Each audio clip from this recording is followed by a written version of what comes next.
Buenas tardes con todos. Mi nombre es Cristian Silva, soy médico geriatra. Cuento con lo que es una maestría internacional de cuidados paliativos de la Universidad de Palmas de Gran Canaria y también un diplomado de atención domiciliaria de Colombia. El tema que voy a mencionar el día de hoy va a ser el manejo de síntomas gástricos, tanto lo que es estreñimiento, el hipo y la anorexia, específicamente en atención domiciliaria. Primero, hay que tener en cuenta la que es la importancia de las características en lo que es la atención domiciliaria. Recordemos que esta atención es un modelo holístico médico que se va a centrar específicamente en la atención personalizada de cada persona, sobre todo en lo que es la parte de cada hogar. Lo que vamos a tratar de hacer es minimizar el estrés y los riesgos que corren estas personas durante los viajes o estancias hospitalarias largas o en las clínicas, para centrarnos específicamente en lo que es la prevención de complicaciones y recaídas. En toda población, Diana, para lo que es ingreso a la atención domiciliaria hay que tener en cuenta algunas características, como por ejemplo, algunas personas que tienen enfermedades crónicas invalidantes, personas que afectan, que se encuentran afectadas por lo que es la parte de la salud, con respecto a la que es una asistencia sanitaria bastante frecuente, con problemas sociofamiliares, socioeconómicos, pacientes también que se encuentran en enfermedades terminales, tanto oncológicas como no oncológicas, en situación final de vida, y sobre todo también incluso los pacientes adultos mayores que han sido dados de alta del hospital e incluso que tienen factores de riesgo socioeconómicos. La importancia de esto es que vamos a controlar lo que son los síntomas, el apoyo emocional y psicológico a la familia y al paciente, la coordinación de los cuidados, la educación y entrenamiento y la asistencia práctica de estos. Este es el perfil clínico de los pacientes que han ingresado a un programa de atención domiciliaria en salud en el sur de Lima, en Metropolitana. Como podemos ver en las tablas, vemos que el motivo de referencia es alta comorbilidades, enfermedades terminales y poshospitalizados. Y abajo también la siguiente tabla con respecto a lo que es la funcionalidad, donde vemos que la dependencia total tiene un gran acarreamiento con respecto a ello. Con respecto a lo que son los síndromes geriátricos, específicamente en nuestros adultos mayores, que un síndrome geriátrico son un conjunto de síntomas de diferentes tipos de enfermedades que van a ser muy concurrentes en estos pacientes, como vemos que la inmovilidad, las úlceras por presión y la incontinencia urinaria tienen gran acarreamiento con respecto a lo que es ello, porque tiene una alta tasa de aparición. Luego, empezamos con lo que son los síntomas. Vamos a ver primero lo que es estreñimiento. Recordemos un poco lo que es la definición. Se define el estreñimiento como la reducción del ámbito, tanto el tránsito intestinal, a menos de 2 o 3 deposiciones semanales, teniendo en cuenta lo que es el basal del paciente, disminuyendo la frecuencia de las deposiciones, aumentando la consistencia, el tono, y pudiendo incluso originarse tenesmo rectal y dificultad para lograr lo que es las deposiciones. Algunos síntomas relacionados como lo que es el dolor abdominal, náuseas, vómitos, anorexia, distensión, incluso la diarrea paradójica. Los tipos tenemos varios, entre lo que es el ocasional y el crónico. El ocasional debido a lo que es una causa fácilmente reversible como lo que es la inmovilización, cambios dietéticos, y el crónico que son en las poblaciones generales, que generalmente va más en las mujeres, suelen ser idiopáticos o con algún tipo de enfermedades previas. En lo que son los pacientes oncológicos, vamos a encontrar un estreñimiento crónico que se va reagudizando, pero que se va agudizando con respecto a lo que es aumento de los factores que van a estar relacionados a estos pacientes. El cuadro sí puede ser multicausal y hay diferentes tipos de factores que convergen. Acá tenemos un cuadrito de etiología de lo que es seguimiento en la parte oncológica, que generalmente son multicausales. Tenemos alteraciones en la parte de la dieta, los fármacos a la cabeza, los opioides, los trastornos conductuales, como compresiones por el propio tumor, la carcinomatosis, etcétera, trastornos metabólicos como hiponatremia, hipercalcemia, trastornos neurológicos como lo que es la parte de los tumores del sistema nervioso central, la inmovilidad prolongada y otros. El estreñimiento de los pacientes con cáncer afecta más o menos a un 25 al 50% de ese tipo de pacientes, y con respecto a cuando va evolucionando estos pacientes y lamentablemente no tienen un buen acarramiento, este estreñimiento sigue incrementándose, aumentando lo que es la parte hasta en la terminalidad, ocasionando hasta un 87% que estos pacientes terminan utilizando laxantes.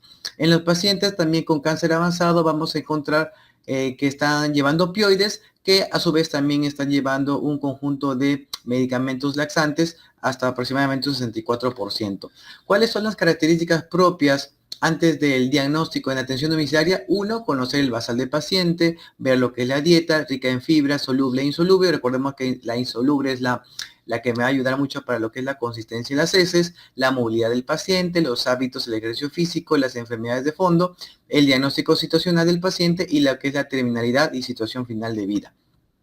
La escala de heces de Bristol, que nos puede ayudar mucho, recordemos que el tipo 1 y el tipo 2 está relacionado con lo que es el estreñimiento, con trozos duros separados, y también puede originar la forma de lo que es una salchicha compuesta de diferentes tipos de fragmentos. El tratamiento no farmacológico en domicilio, tomar líquidos, hay que tener una dieta rica en fibras, verduras, frutas, y lo importante es llegar hasta 30 gramos de fibra al día. Observación de tipos de posiciones en los pañales, la concientización del paciente y del cuidador, respetar lo que es el estado basal del paciente, movilizarlo, que es importante, el ejercicio físico no solamente en los que se pueden movilizar, sino también en lo que son los postrados, observar los hábitos y los fármacos, y sobre todo podemos utilizar lo que es la extracción manual cuando hay muchos fecalitos. Los consejos para el cuidador familiar y paciente, sobre todo realizar la actividad física dependiendo de la evolución del paciente, una dieta equilibrada en fibras e hidratación, reservar el tiempo necesario para defecar y sobre todo no ignorar el deseo de defecar de los pacientes. Y sobre todo avisar al médico si existe algún tipo de detalle con respecto a lo que es la evacuación para el tratamiento farmacológico. La clasificación de los laxantes para el tratamiento por fármaco, solamente vamos a mencionar los osmóticos y los estimulantes. Los osmóticos tenemos acá los más conocidos como lo que es la lactulosa, el polietilenglicol, y los estimulantes con lo que es el bisacodilo, el picosulfato, etc. Hablemos un poco de los lactulosa. La lactulosa es un disacárido sintético que a su vez cuando llega al colon permite ser hidrolizado por las bacterias fermentándose y a su vez va a originar acidificación de las heces formando lo que es una buena evacuación. La dosis puede ser entre 15 a 45 mililitros, puede ser combinado tanto con agua o si no con algunos tipos de jugos, y hay que tener en cuenta lo que son las reacciones adversas que pueden ser náuseas, vómitos, flatulencias, sobre todo porque generalmente la lactulosa es de acción casi inmediata, ¿no? Otro fármaco, tenemos el bisacodilo, que el efecto es más o menos entre 6 a 12 horas posterior al uso, por eso es perfecto para utilizar en la noche para que empiece a hacer efecto en la mañana. Es un estimulante de la motilidad intestinal, la dosis máxima es hasta 10 a 15 miligramos.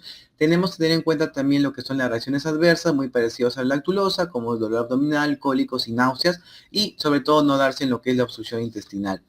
Enemas evacuantes, es una de las cosas también más conocidas en domicilio, utilizamos para facilitar el ablandecimiento de las heces y la expulsión de estas, estimulan lo que es el perisaltismo y favorecen lo que es la expulsión de los gases, es de acuerdo a la patología y podemos dar entre 1 a 2 veces al día y el efecto sabemos que es inmediato, que puede ser entre 5 a 10 minutos y sobre todo recordemos que si origina mucha deshidratación, inmediatamente hidratar sobre todo los pacientes que son más frágiles. Con respecto a lo que es el uso de los opioides, por dolor, también estos originan gran estreñimiento. Eso se llama lo que es estreñimiento inducido por opioides.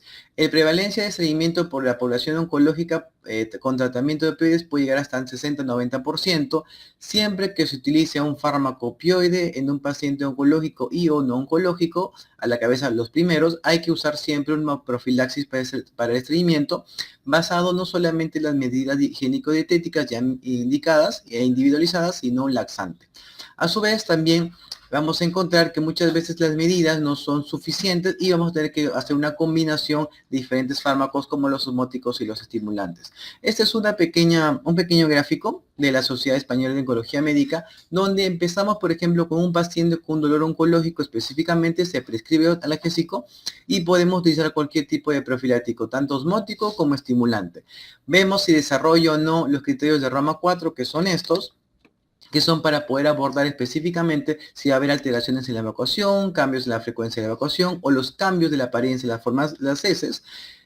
Si no desarrolla, pues continuamos con el profiláctico y reevaluar. Pero si empieza a desarrollar estas alteraciones, hay que ver si el paciente está recibiendo una profilaxis o no lo está recibiendo. Entonces, si no está recibiendo, empezamos con un laxante. Esto a su vez vamos a encontrar la respuesta en unos 4 o 5 días y usando los laxantes de forma óptima, continuar reevaluando estos pacientes con estos laxantes previos y finalmente podemos ir añadiendo otro laxante conjunto. Al otro lado tenemos si desarrolla los criterios de Roma 4, si vamos a buscar si el paciente está usando lo que es un profiláctico o no. optimizamos esto, podemos ir añadiendo otros laxantes, vemos la respuesta igualito entre 4 o 5 días y si hay una respuesta, pues continuamos. Pero si no, esto se llama un estreñimiento inducido por opioides de forma refractaria, donde vamos a tener que suspender el laxante y podemos utilizar un fármaco que se llama naloxone de 25 miligramos por día, ¿no? Que este es un fármaco que me ayuda a bloquear lo que es AMU, que se está caracterizado por lo que es la parte de los opioides y empezamos a buscar la respuesta. Si hay una buena respuesta, podemos continuar y reevaluar y vemos si hay una respuesta tanto parcial o ausente, empezamos a ver si suspendemos o no, incluso también si tiene una buena evolución el paciente, disminuimos las dosis de los fármacos laxantes y vemos finalmente la respuesta y suspendemos o añadimos de acuerdo con lo que es la evolución. Entonces, en general es utilizar un fármaco siempre profiláctico cuando vamos a utilizar algún tipo de fármaco opioide. En la atención domiciliaria vamos a ver muchas veces que tanto los cuidadores como los familiares están también muy interesados con respecto a algunos productos complementarios. Tenemos diferentes productos en la industria farmacológica. Generalmente son módulos de fibra soluble derivada de maíz que tienen una acción probiótica, prebiótica, resistente a digestión, incluso son de gluten, libre de gluten y de azúcar y de grasas. Estos complementos se pueden mezclar incluso con alimentos, con bebidas y lo importante es que tengamos en cuenta que deberíamos llegar a entre 25 a 30 gramos de fibra al día, completando esto para poder mejorar sobre todo los pacientes que son dismovilizados. Consideraciones especiales en tratamiento. Podemos utilizar tanto por vía oral, por vía enteral. Identificación de la alimentación del paciente y concientizar sobre todo, ir viendo el declive funcional de cada paciente, porque mientras va pasando la enfermedad y llega a la terminalidad y a la situación final de vida, hay que ir indicando al familiar que evidentemente si es que no puede comer, tolerar, no va a haber hacer unas buenas deposiciones, tanto deposiciones, el binomio de comida y deposiciones va a pasar al segundo plano ya en situación final del día porque vamos a encargarnos de lo que es los síntomas y el confort. Siguiente punto es la anorexia. La anorexia, como definición, es la pérdida del apetito, no deseo de comer, disminuyendo lo que es la ingesta de calorías y a su vez pérdida de peso. No toda anorexia me va a llevar a la caquexia. Siempre se conversa en parte oncológica que la anorexia va conjunto con lo que es la caquexia y en esta ocasión la caquexia sabemos que es una pérdida de peso con desgaste tanto muscular, desgaste de grasa. Incluso los pacientes con recién diagnóstico específicamente oncológico vamos a ver una caquexia más marcada, pero recordemos que las enfermedades crónicas no todas van a dejar caquexia. Los mecanismos, van a haber mecanismos de alteración de nervios somáticos, de los nervios autonómicos, la producción, en este caso tumoral, y las células inmunitarias del huésped que van a estar alterados. Imaginemos que todo esto está relacionado con lo que es el cerebro, originando lo que es la fatiga, el dolor, la anorexia y caquexia, y esto ahondado a lo que son, por ejemplo, nuestros pacientes adultos mayores que ya tienen en componente el envejecimiento propiamente y a su vez también un complemento de inflamación por el envejecimiento y o comorbilidades, aumentan evidentemente lo que es la anorexia y caquexia. La caquexia sabemos que es un síndrome multifactorial, es una pérdida de peso entre el 5% en los 6 meses previos hasta en oncológicos, perdón, y hasta un año en los no oncológicos. Generalmente en atención domiciliaria vamos a encontrar, no en precaquexia, sino vamos a encontrar generalmente en caquexia o en caquexia refractaria. La caquexia ya mencionado, porque también a su vez hay algunos marcadores como anemia, hipervoinemia, la índice de masa corporal menor de 20 y sobre todo las interleuquinas a la cabeza, la 6 y el factor necrosis tumoral alfa y la caquexia refractaria que lamentablemente ya la supervivencia es entre menos de 3 meses aproximadamente. Los problemas de alimentación en los pacientes que se encuentran en atención domiciliaria pueden ser varios. Disminución de la capacidad de tragar, disminución del olfato y el gusto, sobre todo en adultos mayores, la disfagia, las aspiraciones, problemas de dentición, serostomía, problemas sociales y problemas económicos. Generalmente todo esto ocurre en los pacientes que ya están en atención domiciliaria con las características ya mencionadas. El síndrome de anorexia caquexia puede darse enfermedades no oncológicas y oncológicas a la vez. Aparte que las oncológicas tenemos los tumores sólidos, también tenemos los hematológicos. Mientras con los no oncológicos tenemos la caquexia cardíaca, el EPOC, la hepática, la demencia, incluso lo que es el SIDA. Un poquito para poder diferenciar en lo que es la caquexia, que ya más o menos ya vimos la definición. Al otro lado vemos lo que es la desnutrición con los criterios Gleason, que es la pérdida de peso, que a su vez origina la pérdida del IMC, del índice de masa corporal, porque hay una ingesta de alimentos reducida o porque el cuerpo lamentablemente no puede absorber eficientemente esto, originándose previamente por una carga de inflamación o por alguna enfermedad. Y la sarcopenia, que es la disminución de la fuerza y la masa muscular. Importante ver lo que es la detección temprana. Recordemos que estamos en atención domiciliaria, o sea, esto ya debe haberse visto previamente porque hay que ver lo que es algunos síntomas previos, como lo que es la saciedad temprana, síntomas de reflujo, buscar la evaluación nutricional dependiendo a cada tipo de situación diagnóstica del paciente, y hay diferentes tipos de scores. Acá, por ejemplo, podemos mencionar el Nutri-Score, que es una escala específicamente para cáncer, para ver lo que es la pérdida el apetito, el apetito, el peso, y también en pacientes oncológicos. Los objetivos de la anorexia que aqueja en domicilio. Uno, recuerden ver la situación actual del paciente. ¿En qué situación encontramos el paciente? Planificar y concientizar los objetivos de la ingesta de alimentos. Cantidad y tiempo de momentos determinados. La comida, recordemos que no tiene que ser la misma cantidad, va a tener que ir disminuyendo, tanto por el componente del tumor, inflamación, ubicación, estadiaje, etcétera. Tener en cuenta también lo que es la terminalidad y final de vida para volver a replantear los objetivos y también seguir concientizando a la familia sobre esto, y sobre todo recordamos lo que es la dieta confort y la hidratación a final de vida, y evitar lo que es las ondas nasogástricas. En la parte del tratamiento vamos a ver lo que es nutrición. Hay que abogar específicamente con respecto a la situación de cada paciente e individualizar, viendo la cantidad de energía, las proteínas, la leucina, la glutamina, el EPA, el DHA, vitaminas, la hidratación, etcétera. También tenemos que tener un factor psicosocial para poder manejar el asesoramiento y la terapia cognitivo-conductual, pues que recordemos que hay diferentes tipos de estresores, tanto del diagnóstico de cáncer como alteraciones económicas, sociales de estos, que a su vez también van a disminuir lo que es el apetito. Y finalmente el ejercicio físico, que me va a ayudar mucho lo que es la clave de la masa muscular para tratar de mantenerla o tratar de que se siga perdiendo, estrategias de calidad de vida, sobre todo lo que es la mejora la situación inmune, el metabolismo y la progresión del cáncer, ejercicios personalizados, individualizados, mejorar lo que es la funcionalidad y sobre todo los multicomponentes y multimodales. A la cabeza los ejercicios de fuerza y resistencia. Ahora vamos a ver el tratamiento farmacológico. Tratamiento farmacológico, hay que buscar siempre un orexígeno adecuado, mejorando lo que es el apetito, aumentando lo que es la masa muscular, la calidad de vida, los efectos mínimos adversos, y sobre todo que no hagan efecto conjunto con el tratamiento oncoespecífico, si es que todavía nuestro paciente en domicilio está recibiendo algún tipo de tratamiento o alguna quimio o radio a título paliativo. Antidepresivos y estimulantes, a la cabeza, a un lado tenemos la mirtazapina y la olanzapina, que es un antipsicótico. La mirtazapina, muy aparte que es un alfa-adrenérgico, que me ayuda a lo que es la parte de mejorar el sueño, regular el apetito. Podemos empezar a utilizar nuestra dosis de 15 miligramos al día, y al otro lado tenemos la olanzapina, que empezando con 2.5 miligramos, no a dosis antipsicótica, podemos mejorar lo que es el apetito, aumentando incluso aparentemente el peso.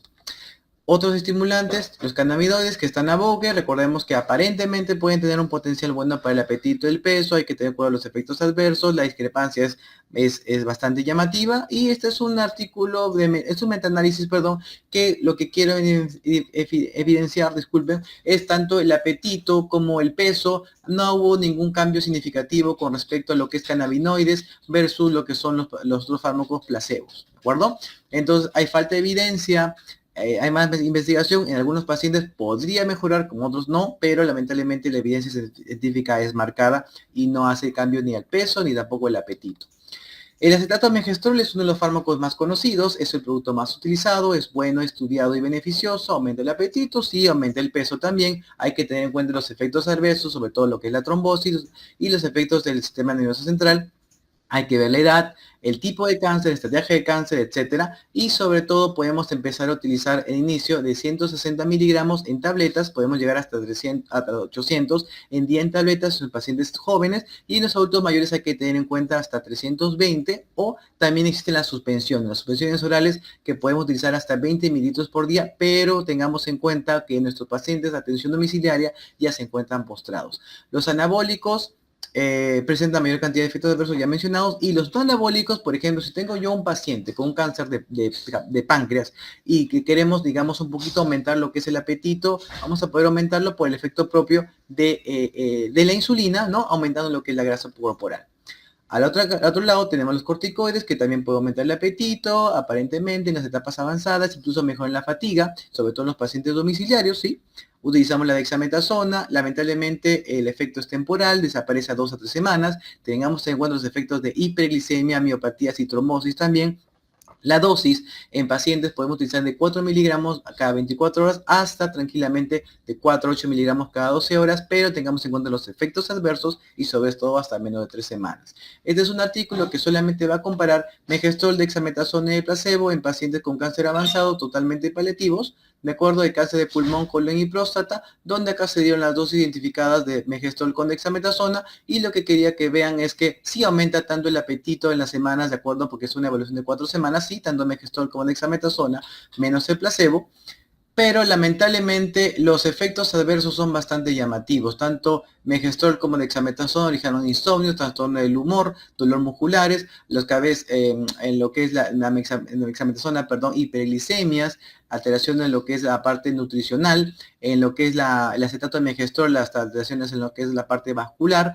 Aparentemente no voy a ir muchos cambios en este artículo con respecto a lo que es el peso y el apetito, ¿no? La calidad de vida y la funcionalidad es nula, pero en algunos otros pacientes se cree que puede mejorar lo que es el estímulo del apetito y también lo que es el peso. Pero la toxicidad es bárbara. Las intervenciones, el tratamiento, la fuerte recomendación y la evidencia es glucocorticoides y el megestrol, y los demás fármacos lamentablemente no tienen ninguna evidencia, nada. Este es un cuadrito muy bonito que quiero que vean con respecto a lo que es nuestro paciente con enfoque curativo, paciente con enfoque paliativo, los diferentes tipos de nivelación con respecto a la caquexia.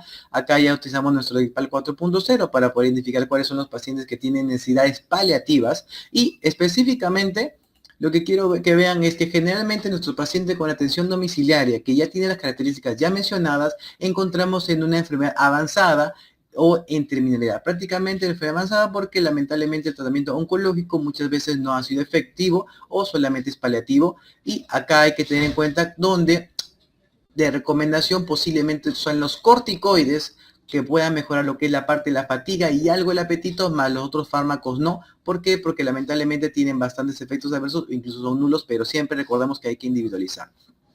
Finalmente, lo que es el hipo. El hipo son las contracciones espasmódicas que se van a dar a nivel del diafragma, sobre todo los niveles también de los músculos accesorios, que finalmente acaba con una inspiración súbita, originando lo que es el cierre de la vía aérea de alta a nivel de la glotis, originando el sonido característico, a clasificación agudo, persistente, intratable. El agudo, también denominado, el hipotransitorio, que desaparece en menos 48 horas, el persistente dura hasta 48 horas, hasta un mes, y el intratable, que lamentablemente dura hasta 2 meses.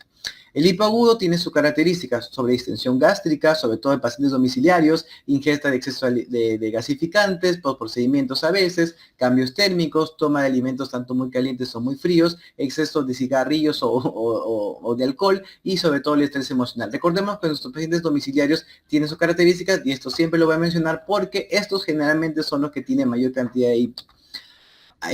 Lo que es hipopersistente, siempre hay que buscar las causas, ¿no? Por ejemplo, hay irritación del nervio vago frénico, el sistema nervioso central también está alterado, puede haber alteraciones respecto a lo que es infartos, neoplasias, esclerosis múltiple y otros fármacos como por ejemplo los barbitúricos, la dexametasona y algunas otras enfermedades como la diabetes, la insuficiencia renal también está relacionado con lo que es el hipo.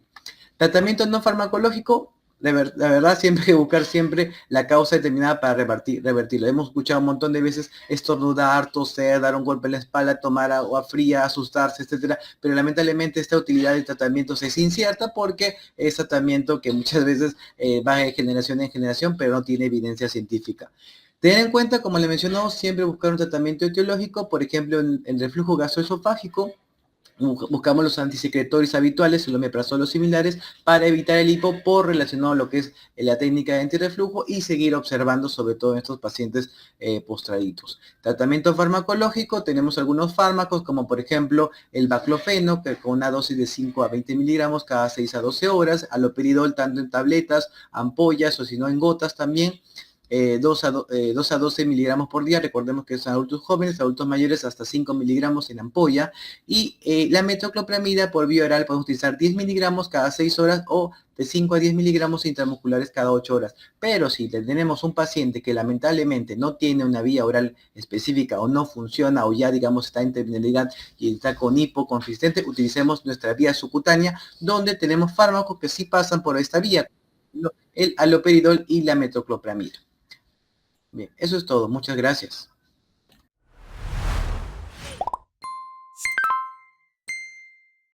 Ponle Ponle Punche y ganamos todos, Perú. Gobierno del Perú.